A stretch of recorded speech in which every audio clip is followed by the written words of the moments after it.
ओम शांति।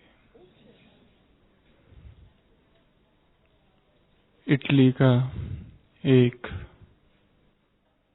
व्यक्ति भगवान की बहुत आराधना करता था। रोज चर्च जाता था, शास्त्र पढ़ता था, प्रार्थनाएं करता था, परंतु जीवन ने कुछ ऐसी करवट बदली। धन का लोभ,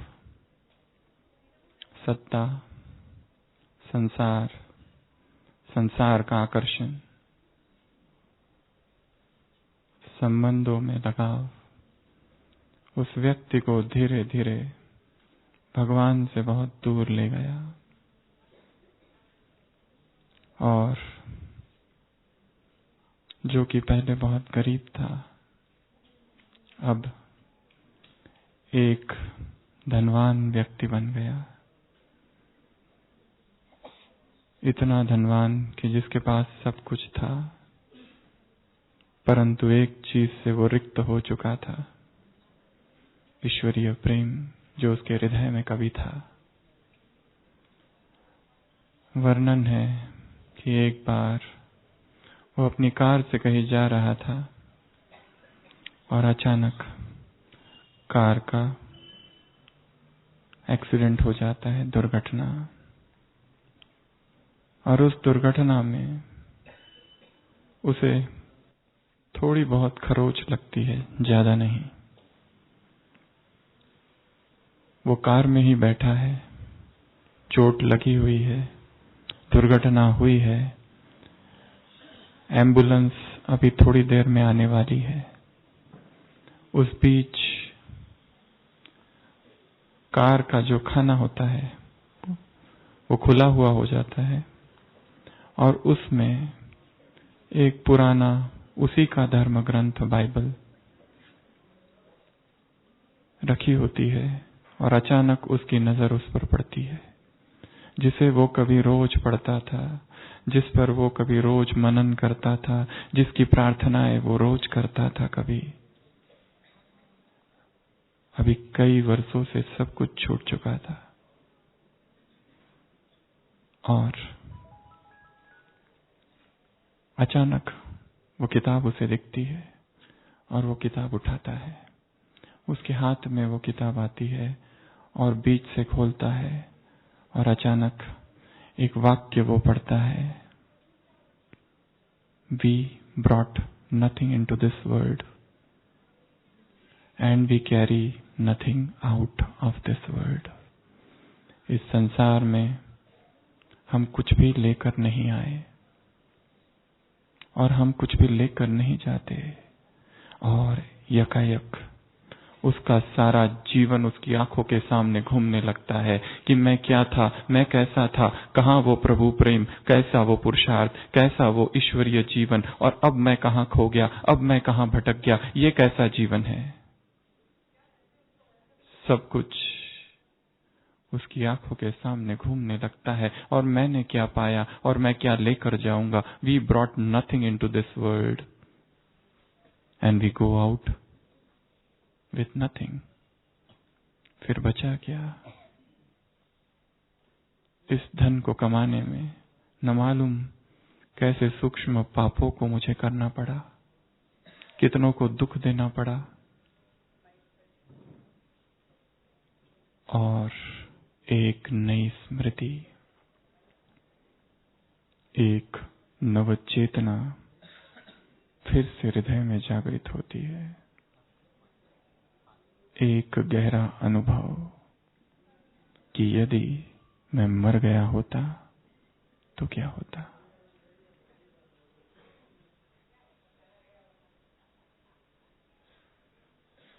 ये पहली घटना। एक दूसरी घटना फिर आज की जो क्लास है, जिसका शीर्षक है जब प्राण तन से निकले।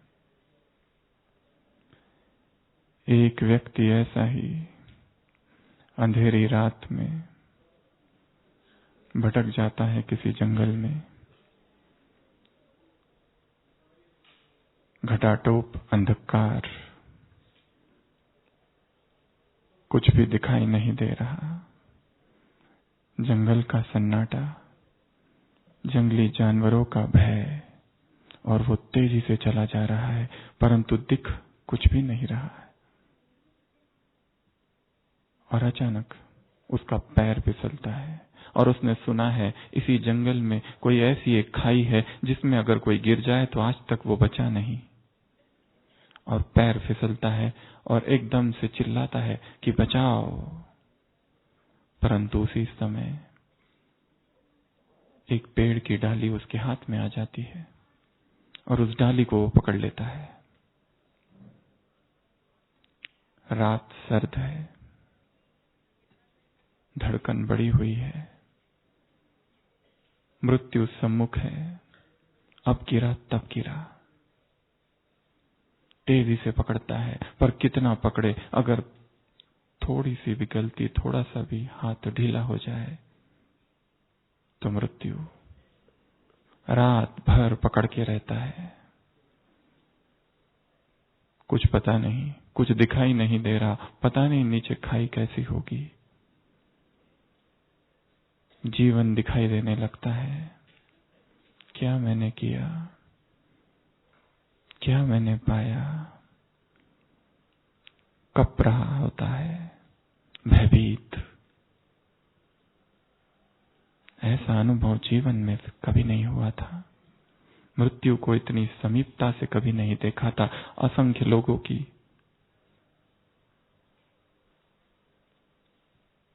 अंतिम स्थिति को, अंतिम यात्रा को देखा था, परंतु आज मृत्यु स्वयं सामने थी और वो रात भर पकड़ता है, पकड़े रहता है, तेज पकड़ के रहता है। और धीरे धीरे सूरज निकलता है। सूरज की नाचती किरण उसके चेहरे पर गिरती है और वो जोर से हंसने लगता है। उसकी हंसी उस जंगल में, उस खाई में गूंजने लगती है, क्योंकि वो देखता है केवल 7 इंच नीचे जमीन थी। सोचता है यदि ये मुझे पहले पता होता तो मेरी रात ऐसी ना गुजरती। केवल 7 इंच नीचे जमीन थी। मृत्यु का जिन जिन लोगों ने अनुभव किया है या मृत्यु के मुख से जो बाहर आए हैं, उन्होंने अपने संपूर्ण जीवन का अनुभव उस एक पल में, उस एक क्षण में कर लिया। जीवन और मृत्यु दो छोर है। जन्म और मृत्यु, उसके बीच में जीवन पल रहा है। जिसने जीवन को जाना उसने मृत्यु को भी जाना। जिसने जीवन को ही नहीं जाना वो मृत्यु को भी नहीं जान सकता। मृत्यु से व्यक्ति भयभीत है। ऐसा शायद इस संसार में कोई व्यक्ति है जिसे मृत्यु का भय नहीं। गहरे अचेतन में, सबकॉन्शियस में कहीं ना कहीं एक अज्ञात सा भय है। बचाना चाहता है स्वयं को, या फिर दूसरों को मरते हुए देखकर कभी व्यक्ति ये नहीं सोचता कि मैं भी मर जाऊंगा, मैं भी एक दिन नहीं हूंगा। आज जो ये कुछ है, आज जो ये कुछ खड़ा किया है, ये भवन, ये संबंध, ये नाम, ये ठाट, ये बाट, एक दिन कुछ भी नहीं रहेगा। अज्ञात सजीता है, भागते रहता है, भागते रहता है, भागते रहता है। कहाँ भाग रहा है शायद उसे भी नहीं पता। जीवन में इतनी छोटी छोटी बातें हो रही है, बहुत सारी छोटी छोटी गलतियां भी हो रही है, पर ध्यान उस पर नहीं। चेकिंग तो करता है, एक ब्राह्मण आत्मा भी अपनी स्वयं की चेकिंग करती है, परंतु फिर भी बहुत सारा छूटते जाता है बीच में। तो आज हम देखेंगे कि जब प्राण तन से निकले, जब मृत्यु का वह संग्राम कहो, महाघड़ी कहो, सामने आ जाए तो हम क्या करें। मृत्यु की चर्चा बहुत कम होती है। जीने की कला, इस विषय पर हम बहुत बोलते हैं, चर्चा करते हैं, परंतु मरे कैसे। मरो हे जोगी मरो, ये मरण है मीठा। कैसे मरने को मीठा बनाए, उसकी चर्चा करेंगे। एक व्यक्ति एक नाई के पास जाता है और कहता है, मेरे पास टाइम बहुत कम है, फटाफट मेरी दाढ़ी और मेरे बाल बना दो राजधानी की स्पीड से। तो वो नाई उसके बाल बना देता है और उसकी दाढ़ी बना देता है और बीच बीच में बहुत सारे बाल छोड़ देता है। वो व्यक्ति गुस्सा हो जाता है, ये कैसी बेहूदी दाढ़ी तुमने बनाई है। तो नाई कहता है, राजधानी छोटे छोटे स्टेशन पर नहीं रुकती, बड़े बड़े स्टेशन पर रुकती है। पुरुषार्थ में स्पीड राजधानी की हो, परंतु सेल्फ चेकिंग में स्पीड राजधानी की ना हो, क्योंकि बीच में बहुत सारी छोटी छोटी बातें होती है, उसकी भी चेकिंग हमें करनी है। तो केवल 7 इंच की दूरी थी और नीचे जमीन थी, परंतु वो 7 इंच पूरी रात कपता रहा, डरता रहा, भयभीत होकर गुजार दी। जब हमारे सामने मृत्यु आ जाए, मृत्यु की वो घड़ी आ जाए, और कब आएगी पता नहीं, शायद यही रात अंतिम रात भी हो सकती है या नहीं। शायद कल का सवेरा हम ना देखें। यदि आज ही इसी रात या इसी पल मृत्यु द्वार पर दस्तक दे, तो किस स्मृतियों में हम शरीर छोड़ेंगे। अंतमति सो गति का गायन है। व्यक्ति वैसे ही शरीर छोड़ता है जो उसकी जीवन भर धारणा हुई हो, जो उसकी जीवन भर स्मृति हो, जो जीवन भर के उसके संकल्प हो। तो मृत्यु के उस घड़ी में कौन सी बातें होनी चाहिए, कौन सी बातें नहीं होनी चाहिए, और क्या पुरुषार्थ हो, इसकी हम आज थोड़ी सी चर्चा करेंगे। हमने बात की थी 7 इंच की दूरी की। तो हर एक ब्राह्मणात्मा चाहता है कि मेरी मृत्यु बहुत सुखद हो। उस सुखद में 7 रूल ऑफ 7 की हम चर्चा करेंगे। रूल ऑफ 7, जिसमें 7 यस हो, 7 नो हो और 7 एफर्ट्स। 7 बातें होनी चाहिए, 7 चीजें मेरी मृत्यु के घड़ी में नहीं होनी चाहिए, और ये दोनों ही चीजें होने के लिए 7 प्रकार के पुरुषार्थ। Deaths rule of 7। सबसे पहले चर्चा करेंगे वो कौन सी बातें हैं जो हमारे मृत्यु के समय हो। मृत्यु हमेशा से ही एक रहस्यमयी घटना रही है। सदियों से विचारकों ने, सदियों से दार्शनिकों ने, धार्मिक लोगों ने, भक्तों ने, वैज्ञानिकों ने इस घटना के बारे में सोचा है, जानने का प्रयत्न किया है। मृत्यु में आखिर होता क्या है, क्या हो जाता है।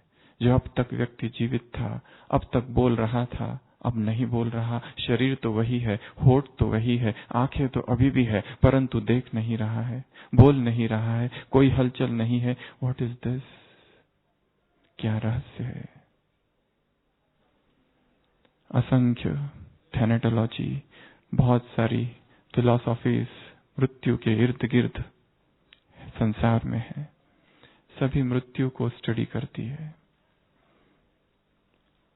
चाहे जो मृत्यु को स्टडी करे या न करे, मृत्यु को जाने या न जाने, मृत्यु सबको आनी है।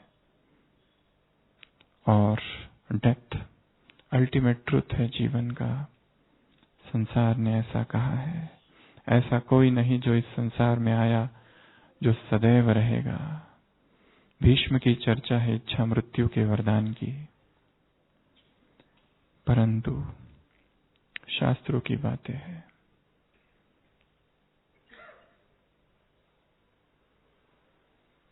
संसार में दो प्रकार के धर्म हैं। एक वो धर्म है जो पुनर्जन्म को मानते हैं, एक दूसरे धर्म है जो पुनर्जन्म को नहीं मानते। पुनर्जन्म को जो नहीं मानते वो तीन है, ईसाई, यहूदी और इस्लाम।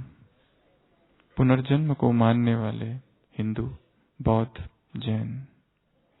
इस आधार पर उन्होंने जिन्होंने पुनर्जन्म को नहीं माना, उन्हें भी मृत्यु को तो स्वीकार करना ही पड़ा। वो कहते हैं जीवन एक ही है, बस इसी के आधार पर स्वर्ग और नरक निर्धारित होता है।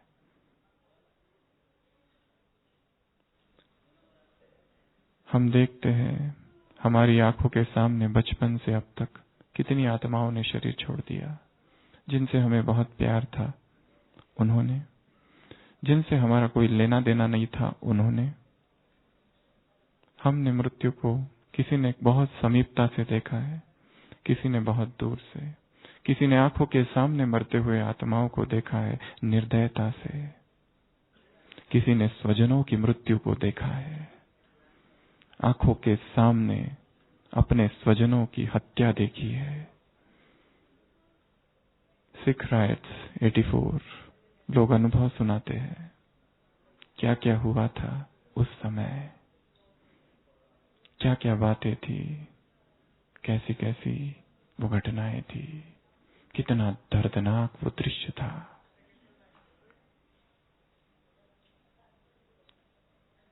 हमें ज्ञान है आत्मा का। आत्मा अजर अमर अविनाशी है। एक शरीर को छोड़ती है, दूसरा शरीर धारण करती है। परंतु आत्मा की अमरता को जानने वाले भी आत्मा शरीर से न छूटे उसका उतना ही प्रयत्न करती है जितना वो लोग जो आत्मा को न जानते हैं। आत्मा की अमरता का ज्ञान दूसरों को सिखाने वाले भी मृत्यु से शायद कभी कभी उतना ही भयभीत है जो आत्मा के ज्ञान से अनभिज्ञ है।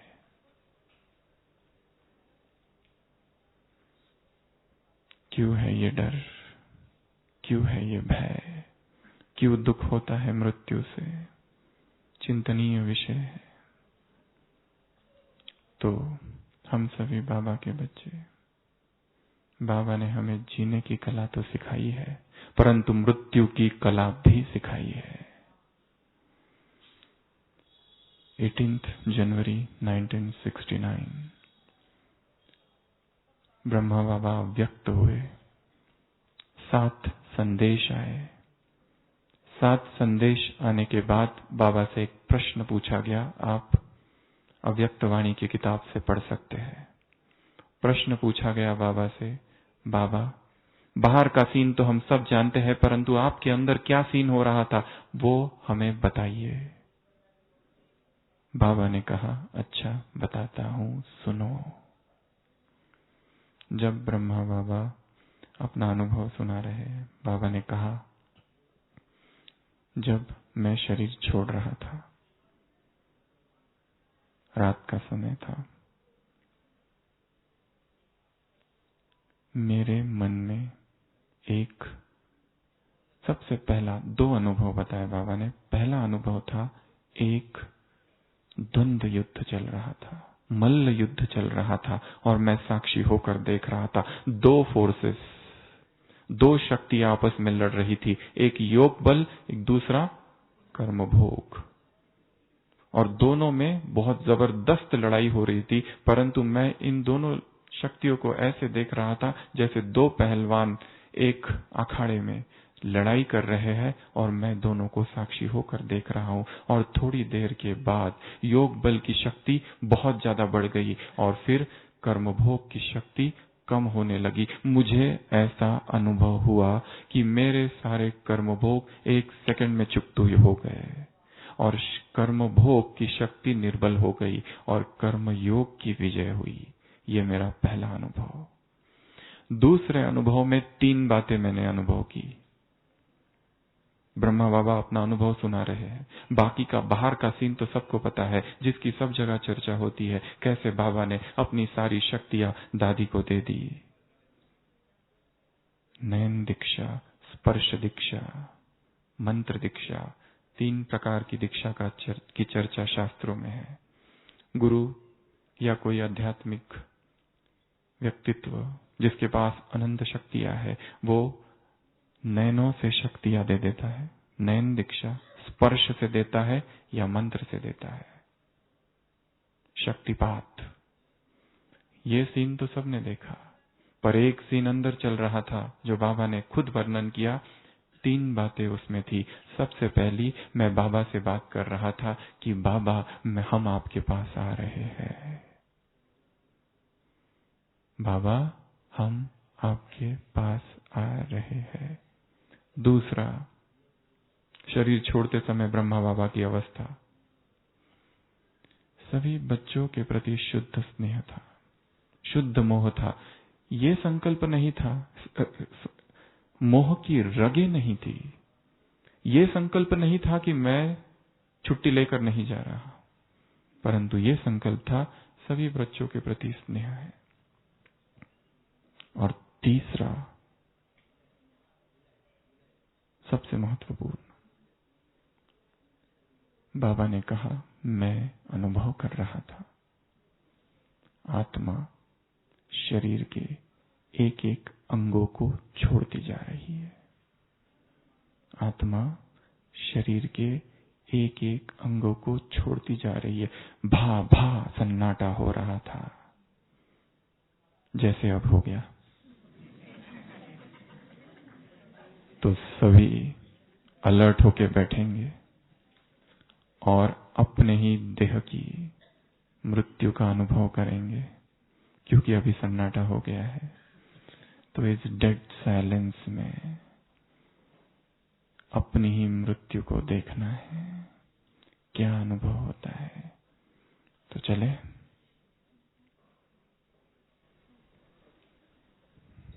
भ्रुकुटी तख्त पर विराजमान मैं एक चमकता हुआ सितारा,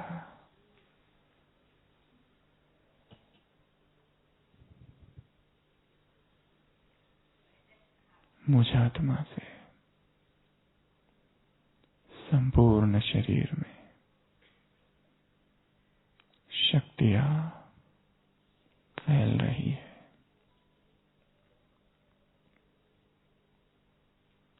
चेतना की वह शक्तिशाली किरण मैं हूं। चेतना का वह दिव्य प्रकाश मैं हूं।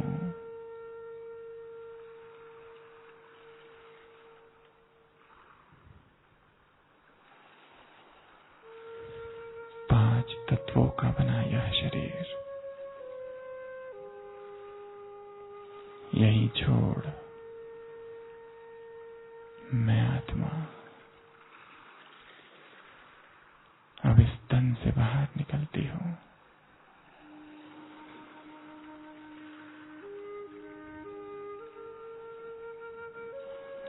सूक्ष्म शरीर धारण कर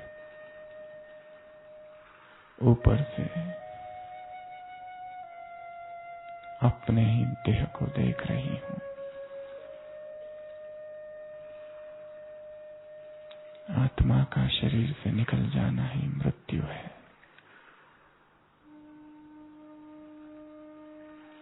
स्वयं की मृत्यु को मैं देखती हूं।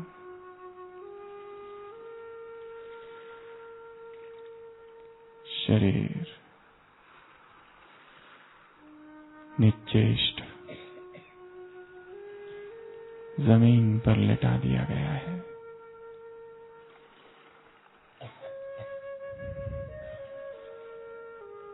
अर्थी सज रही है। मैं आत्मा देख रही हूं अपने शरीर को। सन्नाटा।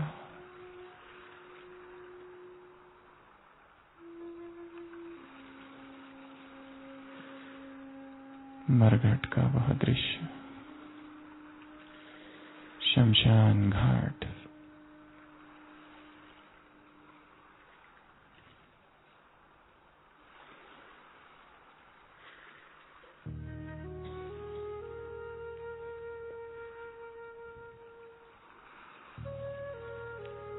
ऊपर से मैं आत्मा देख रही हूं। ये है मेरा शरीर। लकड़ी आ रखी है, जल रहा है। आग की लपटें उठ रही है। हवाओं में। ये है मेरा शरीर। मैं आत्मा देख रही हूं स्वयं के शरीर को जलते हुए।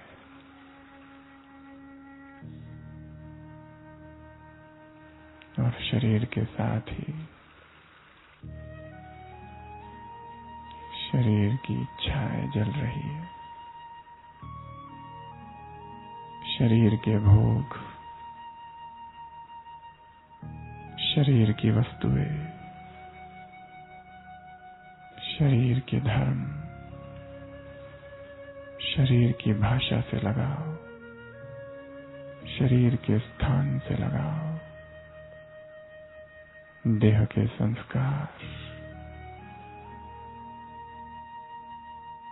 कहाँ है वो सौंदर्य?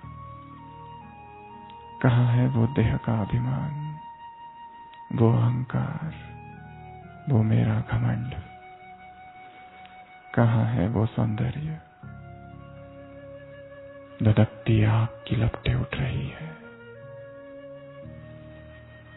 मैं देख रही हूं साक्षी होकर।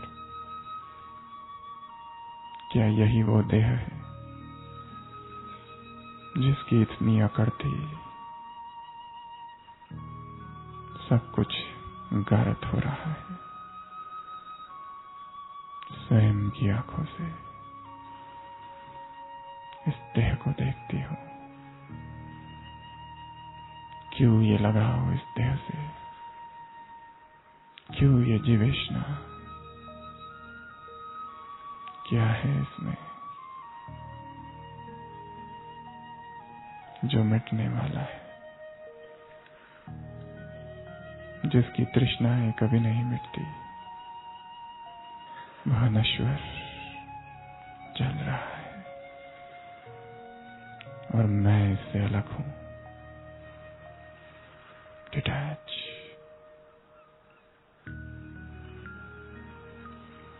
अनासक्त। एक ही संकल्प, अब घर जाना है। Om Shanti.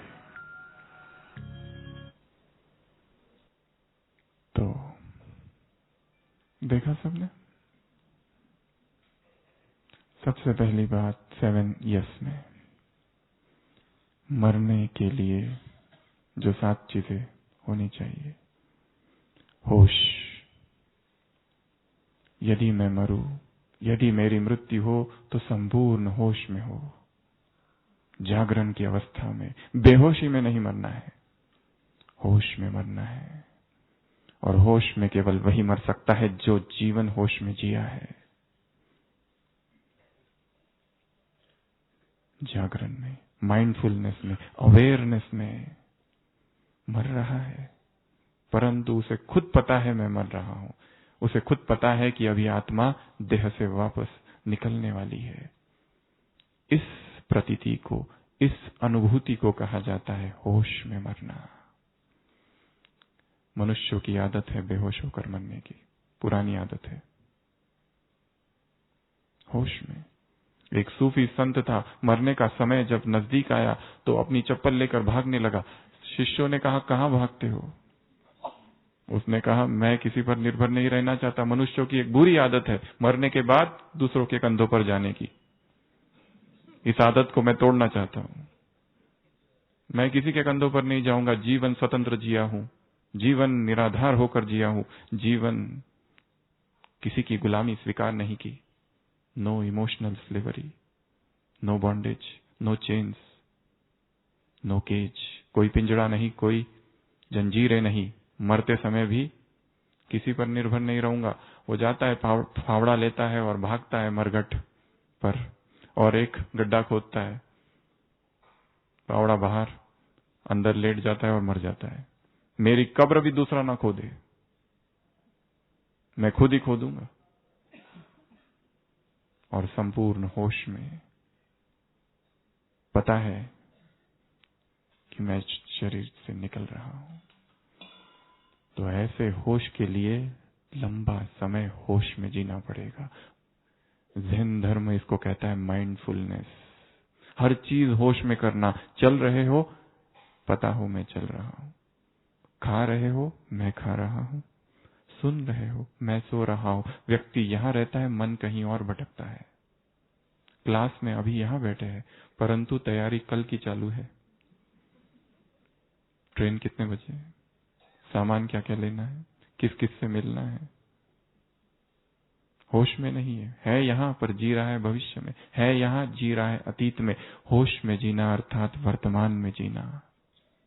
Now in this moment lies the eternity. तो पहली चीज जो हमारे मृत्यु के समय हो वो है होश। दूसरी, खुशी। हमारी मृत्यु खुशी का अवसर हो, सेलिब्रेशन हो, मातम का अवसर नहीं। दुखी होकर नहीं, खुशी खुशी से शरीर छोड़ना है। आसान है या कठिन? खुशी से शरीर वही छोड़ सकता है जो खुशी में जिया हो।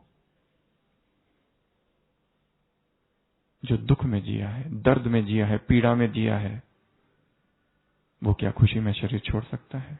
जिसके मन में बदले की धधकती अग्नि थी, आलस्य था, उदासी थी, पश्चाताप था, क्या वो खुशी में शरीर छोड़ सकता है? नहीं।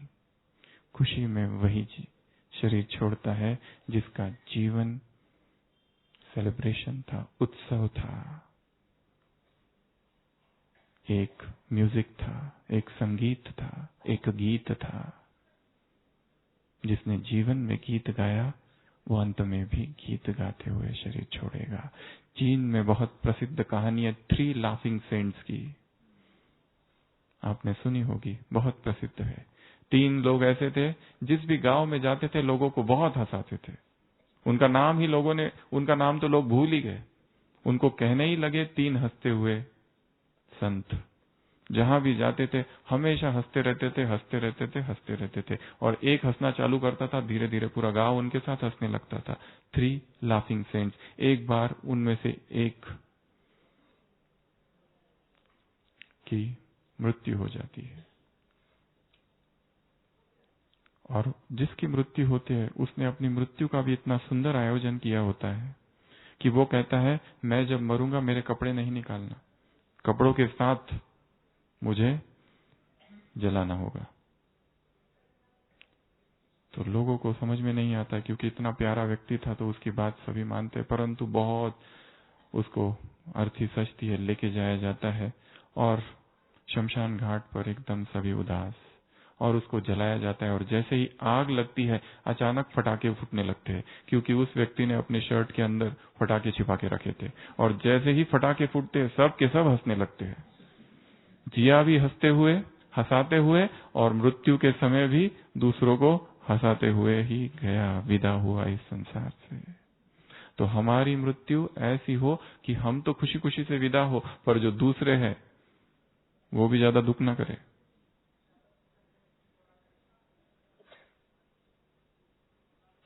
दूसरी चीज खुशी। तीसरी संपूर्ण संतुष्टता, संतोष के साथ कि जीवन में जो कुछ करना था सब कर लिया। पावा परम विश्रामा। तुलसीदास ने लिखा है कि मैं ये ग्रंथ लिखकर परम विश्राम को प्राप्त हुआ हूं, जीवन में जो कुछ करना था सब कर लिया। एक साइंटिस्ट ने अपनी जीवन कहानी में लिखा है, I have spent my life in researching atoms and molecules, but towards the fag end of life I feel life has slipped through my fingers. उसने लिखा है, मैंने अपना जीवन एटम्स और मॉलिक्यूल्स के संशोधन में बिता दिया, परमाणु क्या है, अणु क्या है, समझने में गवा दिया, इलेक्ट्रॉन, फोटॉन्स। और अब जब जीवन में मृत्यु आ चुकी है, आने वाली है, मुझे लगता है जैसे जीवन हाथ से निकल गया है, जैसे कुछ पाया ही नहीं, जैसे एक रिक्तता है, as if a vacuum is there in my life. हमारा जीवन ऐसा ना हो, हम वो सब कुछ कर ले जो हम करना चाहते थे राजधानी की स्पीड से, जो कुछ करना चाहते थे, पुरुषार्थ, योग, तपस्या, जो जो बाबा ने मुरलियों में कहा है, जिस आत्मा ने सब कुछ किया है वो जाते समय भी परम तृप्ति के साथ जाएगा। हाँ, एक चीज जरूर होनी चाहिए जो कि बहुत बड़ी चीज है, जो चक्रधारी बहन जी ने जगदीश भाई जी के विषय में लिखी है। भाई साहब जब हॉस्पिटल में थे तो उनकी आंखों में आंसू थे, परंतु वो संसारिक आंसू नहीं थे, वो लगाव के आंसू नहीं थे, वो मोह के आंसू नहीं थे, वो इस संसार से विदा हो रहे इसके आंसू नहीं थे, वो जीवन के लगाव के आंसू नहीं थे, वो दुख के, पीड़ा के, दर्द के, पश्चाताप के आंसू नहीं थे। उनके बोल थे, मैं बाबा को प्रत्यक्ष नहीं कर पाया,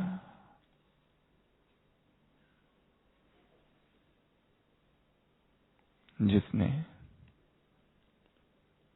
अपने जीवन को इस यज्ञ के लिए कुर्बान कर दिया, वो कह रहा है।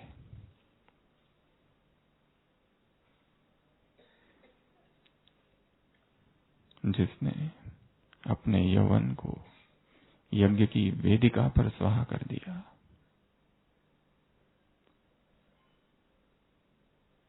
वो कह रहा है।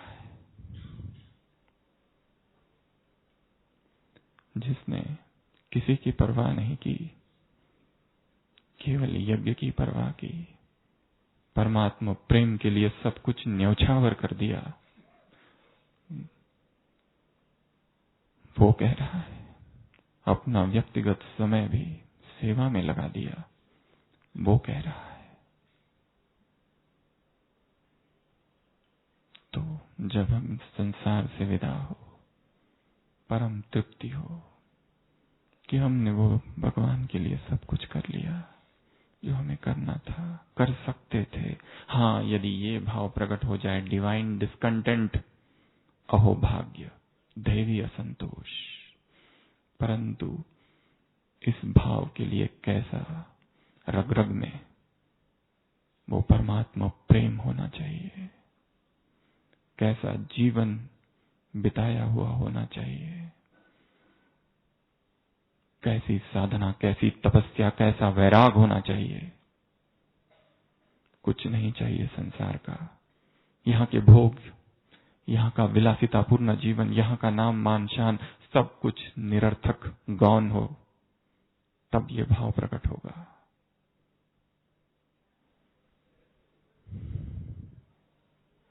तो तीसरा परम संतोष, चौथा उपराम अवस्था। जब इस संसार से हम विदा हो तो उपराम हो, किसी की याद नहीं, यहाँ की आसक्तियों से ऊपर, देह की स्मृति से परे। जैसे बाबा की अवस्था थी कि संकल्प थे 3, बाबा हम आ रहे हैं, शुद्ध स्नेह था सभी के प्रति, और यह अनुभव कि आत्मा शरीर से छूट रही है, निकल रही है, यह अंतिम कर्म बंधन, द लास्ट बॉन्डेज का अनुभव, ये भी छूट रहा है। शरीर को भी धन्यवाद। सेंट फ्रांसिस ऑफ एसीसी थे, सारी उम्र भर शरीर को बहुत तकलीफ दी, उपवास किए, क्या क्या नहीं की, यातनाएं दी। अंतिम समय उन्होंने भी लिखा है कि हे मेरे शरीर, अपने ही शरीर से बात की, तुमने मेरी इतनी सेवा की, इस शरीर में बैठकर ही मैंने भगवान की इतनी प्रार्थना की, अर्चना की, वंदना की, इतनी सेवा की, और मैंने इस शरीर का ध्यान नहीं रखा। हे मेरे शरीर, तुझे बहुत बहुत धन्यवाद कि तुझ में बैठकर मैंने भगवान की ऐसी आराधना की। शरीर के प्रति भी कोई कंप्लेंट का भाव नहीं। तो उपराम अवस्था, शरीर से भी उपराम।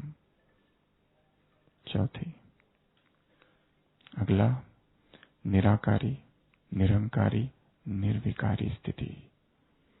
शरीर छूटते समय इन तीनों अवस्थाओं का अभ्यास, इन तीनों अवस्थाओं की अनुभूति के लिए लंबा समय का अभ्यास चाहिए, तो ही होगा।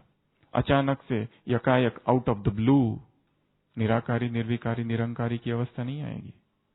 लंबा समय व्यक्ति जो ऐसा जिया है, जिस अहंकार और जिस अकड़ के साथ जिया है, वही अकड़ लास्ट में भी रहेगी, वही स्मृति लास्ट में भी रहेगी। जैसे कोई व्यक्ति है, अंतिम शरीर छोड़ रहा है, कहता है मेरे सारे परिवार वाले आ जाओ, और सारे परिवार वाले सामने आ जाते हैं।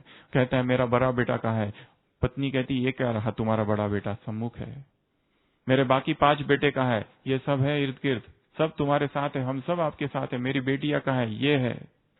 तो वो कहता है अरे मूर्खो, अगर सब यहाँ हो तो दुकान में कौन है फिर?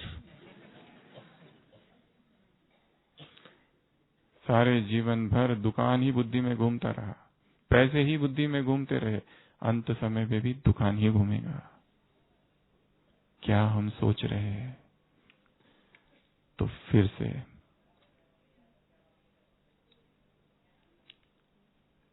जिस चिता को जलता हुआ छोड़ दिया था, उसी के पास पहुंच जाओ और देखो उसको वापस कि ये है मेरा शरीर, और शरीर से जुड़ी हुई शरीर के भोग, शरीर की वासनाएं, शरीर की इच्छाएं, शरीर की तृष्णाएं, शरीर का भान, शरीर का अभिमान, शरीर का अहंकार, शरीर की इच्छाएं, शरीर की स्मृतियां, शरीर के संस्कार, भाषा,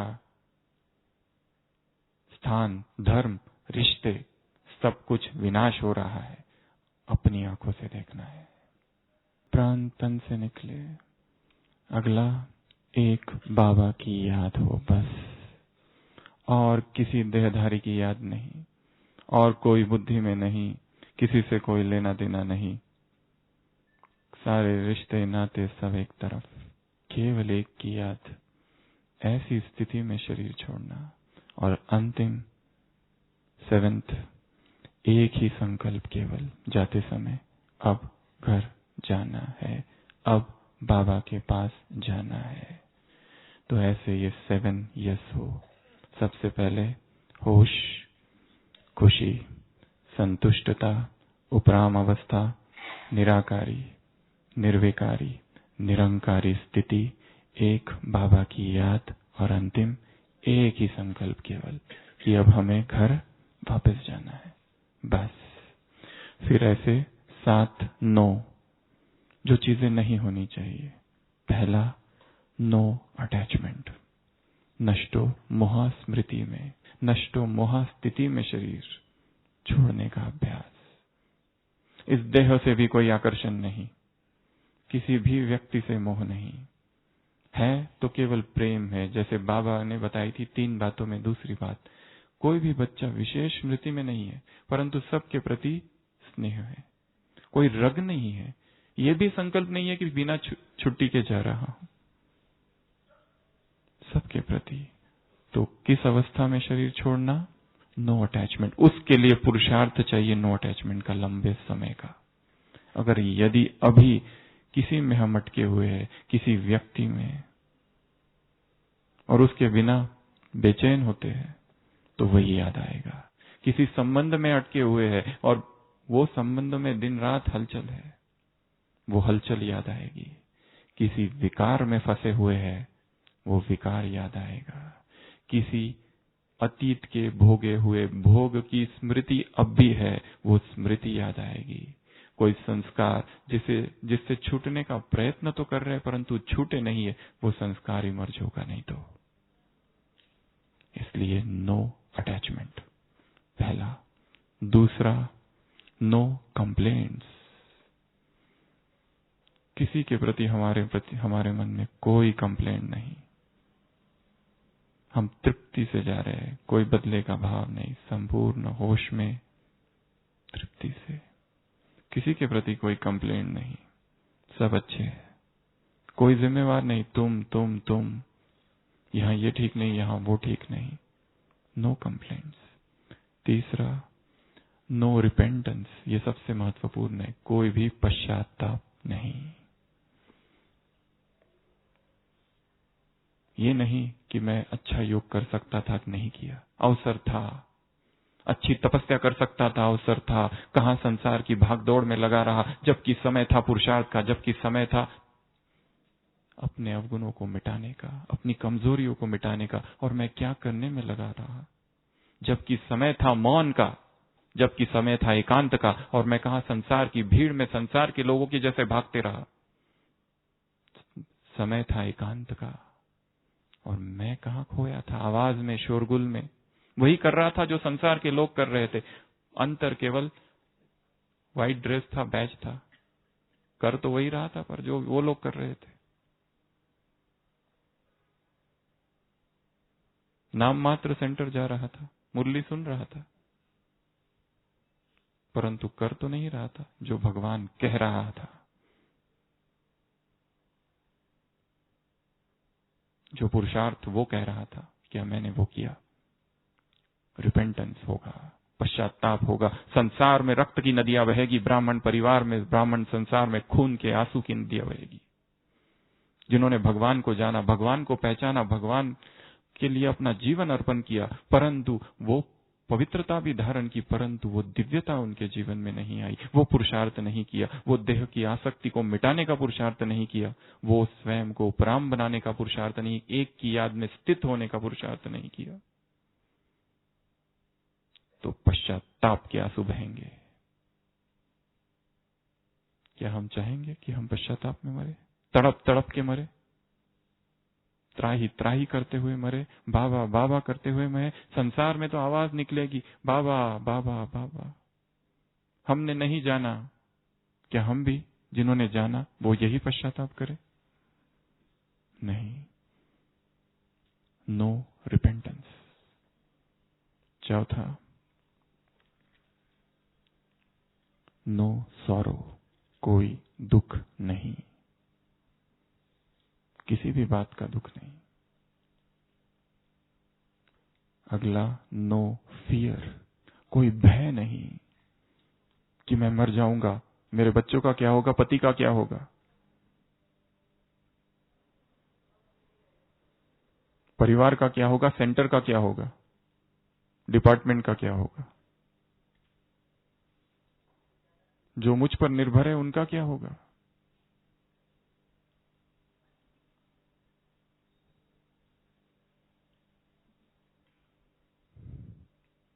क्या होगा? या हम ही जैसे संभाल रहे हैं उनको, ये हमारा भ्रम है। No fear. इसलिए अभी से वो पुरुषार्थ करना पड़ेगा भय को मिटाने का। जो हम पर डिपेंडेंट है उनको इंडिपेंडेंट बनाते जाओ। यदि वो बच्चे हैं, उन्हें भी इंडिपेंडेंस सिखानी है। आत्म स्वावलंबन, सेल्फ रिलायंस। वो आर्थिक भी हो सकता है, शारीरिक भी, आध्यात्मिक भी। आध्यात्मिक रीति से भी हम पर कोई निर्भर न रहे। सारी बैसाखियों को छोड़ देना है, खुद भी और दूसरों की भी बैसाखी हम न बन जाए, नहीं तो हमको पकड़कर वो दुखी होगा हमारे जाने के बाद।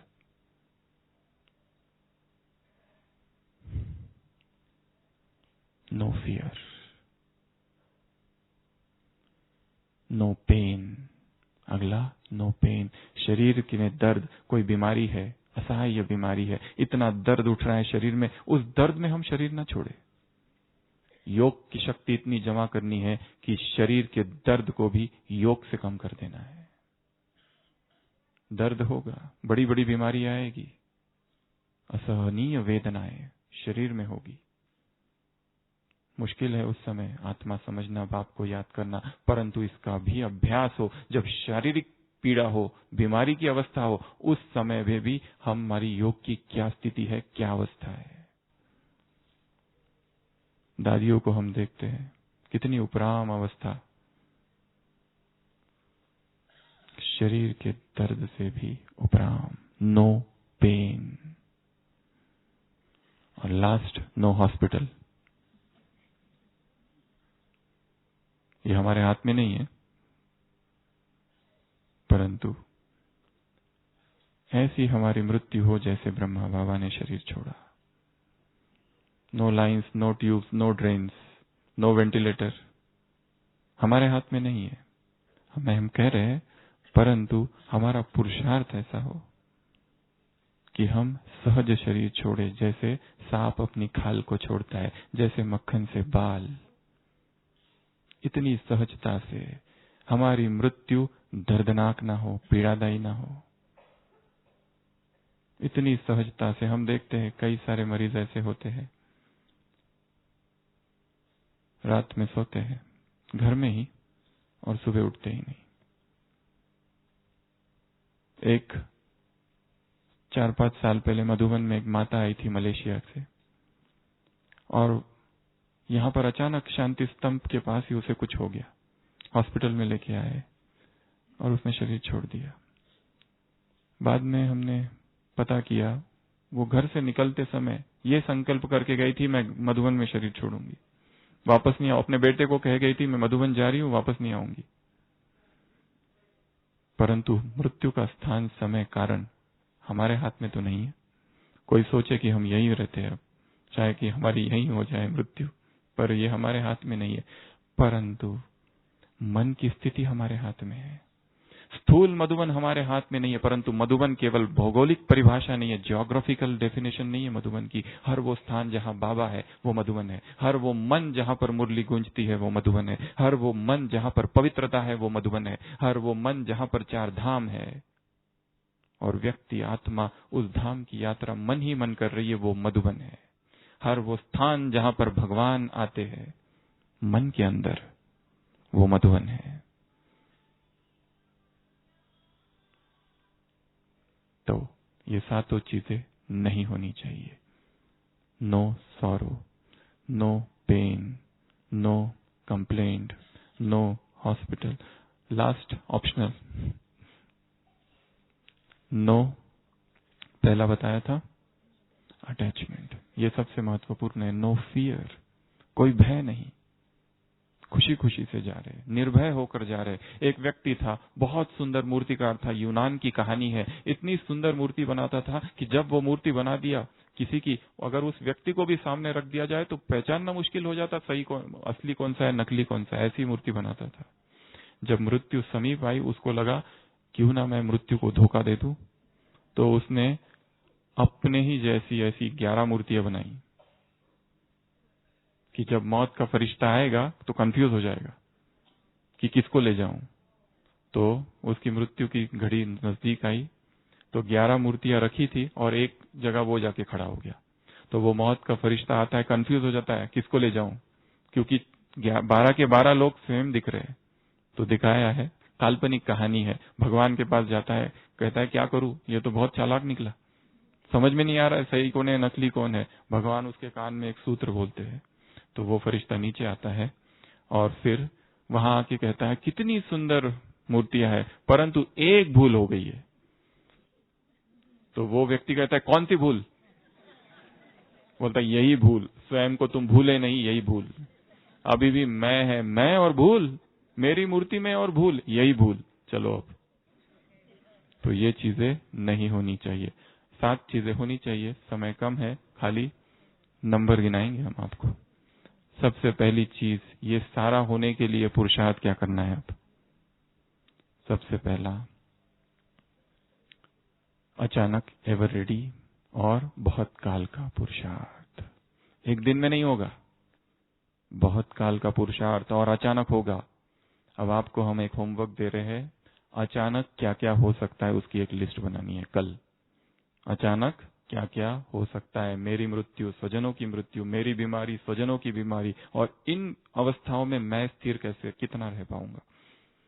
अचानक के पेपर में 21 चीजें लिखनी है जो अचानक हो सकती है मेरे जीवन में, दूसरों के जीवन में नहीं, मेरे जीवन में।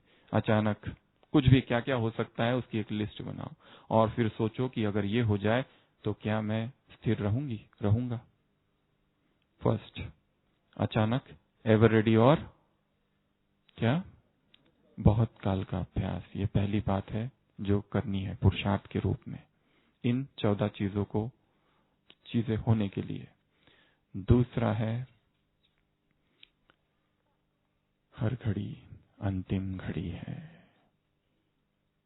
Live this life as if this day as if this is the last day. अंग्रेजी का एक कवि है जॉन डोन, उसने एक कविता लिखी है।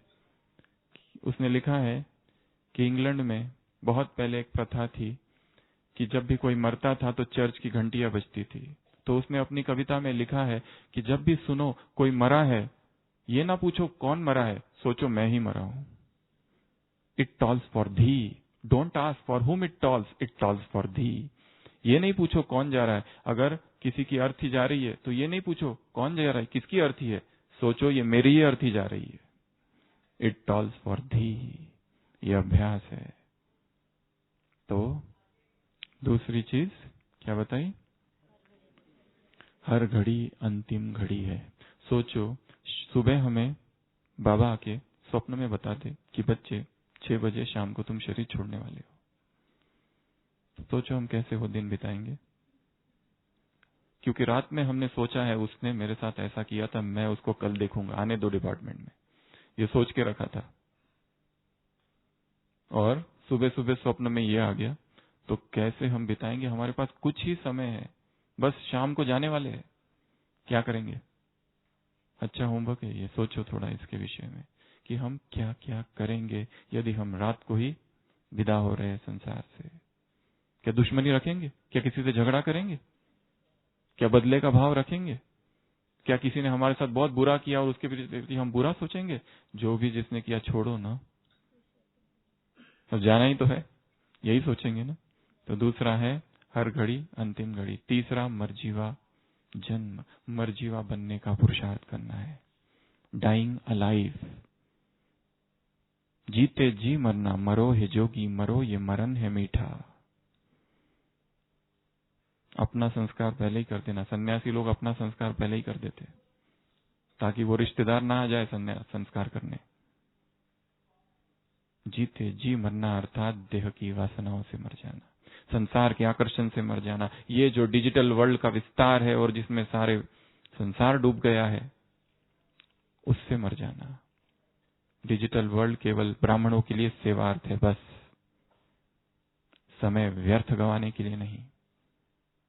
सोशल मीडिया केवल सेवा के लिए, ना कि उसमें चिपके रहने के लिए।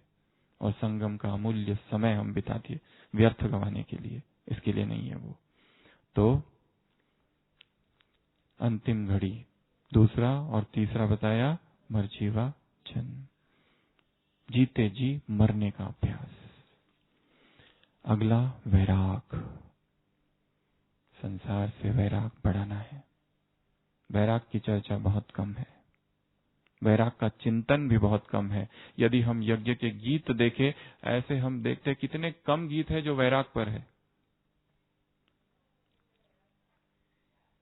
वैराग के गीत चाहिए रमेश भाई जी, वैराग के गीत। बनाया है। तो वैराग का चिंतन, ईश्वरे अनुराग विषय वैराग विराग, जब तक ये अभ्यास नहीं तो मृत्यु में पीड़ा होगी, दर्दनाक मृत्यु होगी। लगाव राग खींचेंगे, और राग जो है बहुत पीड़ा पहुंचाते हैं। राग की रगे खींचती है आत्मा को, पैंग्स ऑफ सेपरेशन, बिछोह विरह की अग्नि, कि मेरे अपने ये सब छूट जाएंगे, ये सोच के ही हृदय विदीर्ण हो जाता है व्यक्ति का।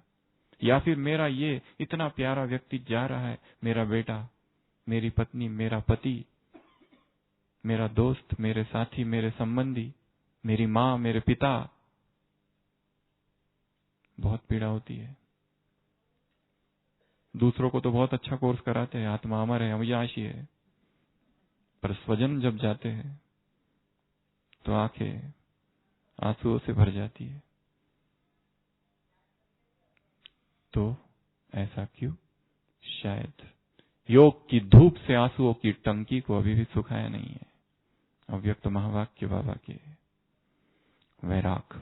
अगला, गहन तपस्या।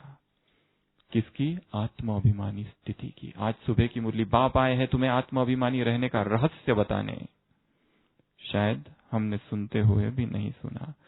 कितनी प्रैक्टिस चाहिए सोल कॉन्शियसनेस की, मैं आत्मा, ये आत्मा, ये आत्मा, ये आत्मा, सब आत्माएं हैं।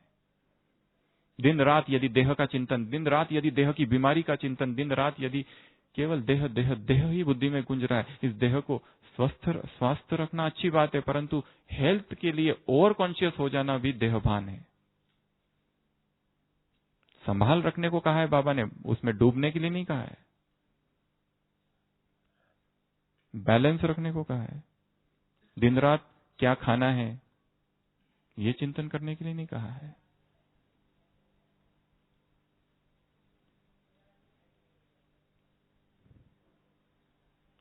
वैराग, तपस्या, ये चीजें चाहिए। कितने हुए? 5। छठवा क्या चाहिए जाते समय, जाने के लिए? क्या?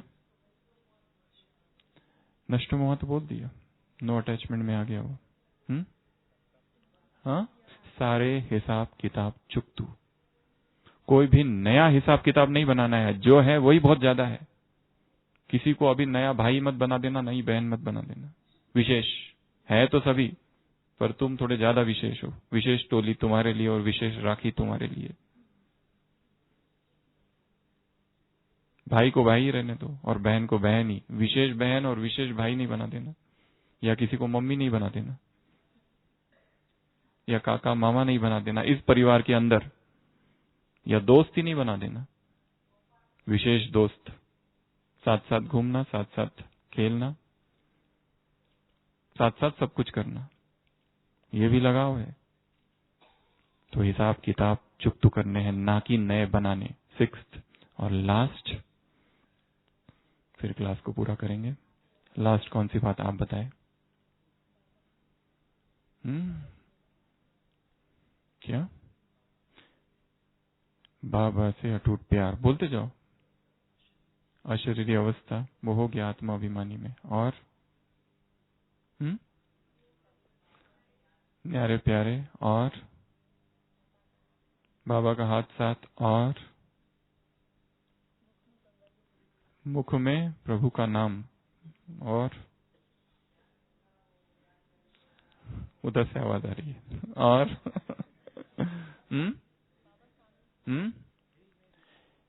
ड्रिल करनी है। कौन सी? आने और जाने की। स्पिरिचुअल प्रैक्टिस, जिसको कहते हैं बाबा स्पिरिचुअल ड्रिल। नीच शरीर में आना, शरीर से बाहर जाना, शरीर में आना, शरीर से बाहर जाना, ये ड्रिल सबसे ज्यादा हो। जैसे वो ड्रिल अगर ना करे तो शरीर के जो मसल्स है ढीले हो जाते हैं, फ्लैबी। वैसे स्पिरिचुअल ड्रिल अगर ना करे तो आत्मा भी ढीली हो जाएगी। अभ्यास कौन सा चाहिए? शरीर में आने का, शरीर से बाहर जाने का। तो सभी फिर से अलर्ट होके बैठेंगे, 1 सेकंड में ये अभ्यास करेंगे। शरीर में आना, शरीर से बाहर जाना, एक शरीर में नीचे आना, एक शरीर में ऊपर जाना, सूक्ष्म वतन में बाबा से हाथ मिलाना, दृष्टि लेना, परम धाम में बाबा को स्पर्श करना, फिर सूक्ष्म वतन, फिर शरीर।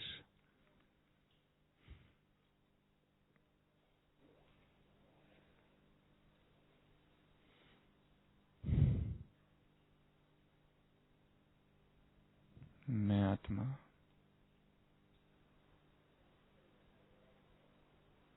भ्रुकुटी में विराजमान दिव्य ज्योति, ज्योतिकण,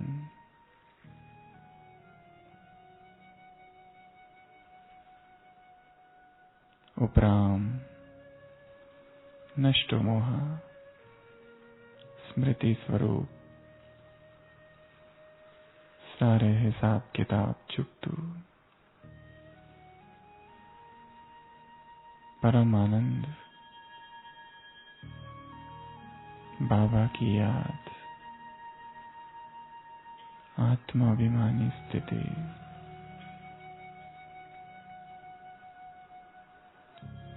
देह के भव्य भाल पर विराजमान मैं ज्योति पुंज हूं, प्रकाश का कण हूं। एक सेकंड में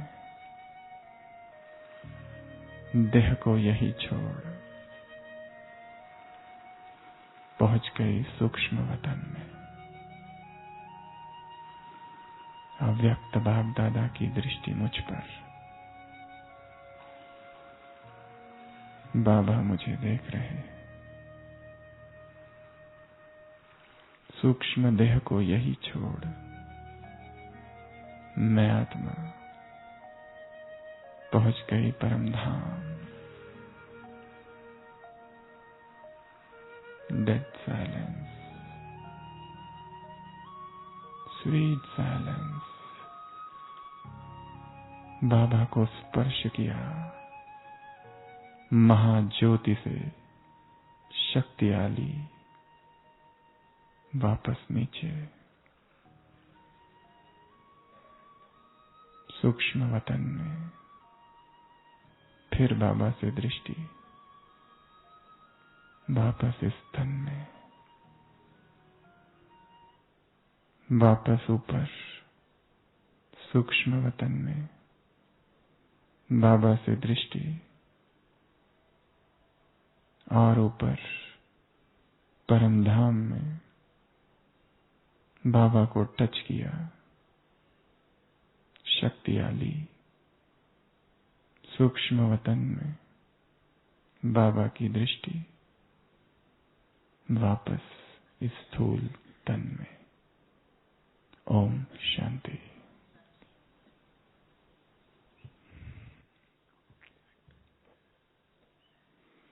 एक सूचना, मंगलवार दिनांक 29 को रात्रि क्लास में 27 तारीख, 28 तारीख, 29 तारीख मई, इन 3 दिनों की मुरलियों पर आधारित खेल खेल में प्रश्न उत्तर होंगे। सभी भाई बहनें मुरली का अध्ययन कर आए। ओम शांति।